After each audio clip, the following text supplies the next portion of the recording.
Qədim məişət əşyalarından biri də nehrədir. Nehrə qatıqdan yağ əldə etmək üçün hələ çox qədim zamanlardan kənd yerlərində geniş istifadə edilib. O, bəzi bölgələrimizdə ağacdan, bəzi yerlərdə isə əsasən saxsıdan hazırlanıb. Bir zamanlar əksər insanlar, xüsusən də kənd yerlərində yaşayanlar nehrə yağına üstünlük versələr də, bugün nehrənin sadəcə özü və adı var. Nənələrimiz elə bir maşın yox idi. Malı sağıb süd olanda qatıq çalıb nehrədə yağ çıxardırdılar. O nehrə yağı belə keyfiyyətli yağ idi da. Ondan istifadə eləyirdilər, şor eləyirdilər. Əridib yağ eləyirdilər. Da indi qoca nənələrimiz də qocalıb eləyə bilmir. Cavanlar da nehrədən istifadə eləmir. Yaşlılar, nənələrimiz onu qoruyurdu, onu bir səliqəli saxlayırdı ki, biz onda yağ çıxardırıq. Nehrə yağı çıxardırıq. O da dəyərli idi. Mənim yadımdadır ki, nənəm nehrə çalxıyanda babam gedərdi, dağdan qar gətirərdi ki, nehrənin içinə qoyardılar ki, yağ çıxsın, soyuq olsun, o yağ çıxsın, sərin olsun. Ya qar olmasa buz olsun da sərin olsun ki, sərin olanda yağı çıxır. Nehrə yağının hazırlanması o qədər də asan proses deyil. Qatıq nehrəyə tökülür, səbir və zəhmətlə çalxalanır. 12 litr süddən cəmi 300 qram nehrə yağı və 1 kiloqram şor alınır. Buna görə də təxminən 1 kiloqram nehrə yağı ala bilmək üçün 30 litr süddən istifadə edilməlidir. Nehrəni belə çalxaladıqca yağ olur qatıqdan. Bir yarım saat çəkər. O həmin dəqiqə qatıqdan yağ olmur.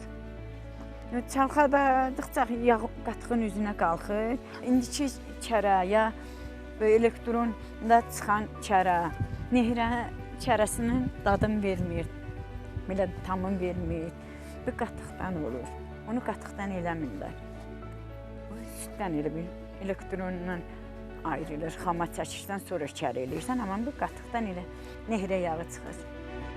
Nehrə yağı tərkibinin zəngin olması və saxlanma müddətinin uzun olmasına görə digər yağlardan fərqlənir. Bu təbiidir, təbii alınır da. Bu elə bil ki, 2-3 hissəbə, məsələn, o qatığın şor hissəsidir, yağ hissəsi, məsələn, xama yağlı hissəsi ayrılır, sonra şor hissəsidir, sonra onun suyuna sucu deyirlər, o istifadə olunur, onu da əvvəl istifadə eləyiblər. Yəni, bunların hamısından istifadə olunur. O şorundan qurud eləyiblər, o qurud kimi istifadə olunubdur. Yəni, amma indi süd maşını, indi çıxan süd maşınlarını çəkirlər, tək xaması çıxır, südü də üstü süd kimi, yəni, istifadə olunan istifadə eləməndə tökür gedir. Ümumiyyətlə,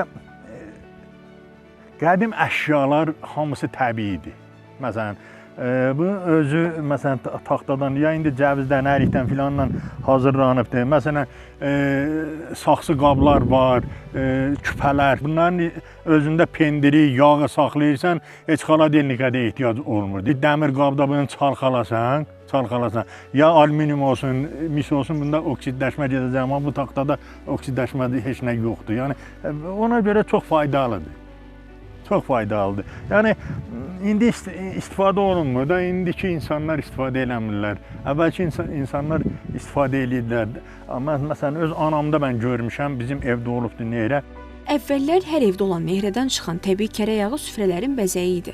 Bugün isə nehrə əsasən ucqar dağ kəndlərində, çox az sayda evlərdə qalmaqdadır. İnsanlar nehrənin yeni, az əmək tələb edən formalarından istifadə etsələr də, nənələrimizin illər boyu qoruyub saxladığı nehrə keçmişimizin dəyərli bir nümunəsi kimi yaşadılmalıdır.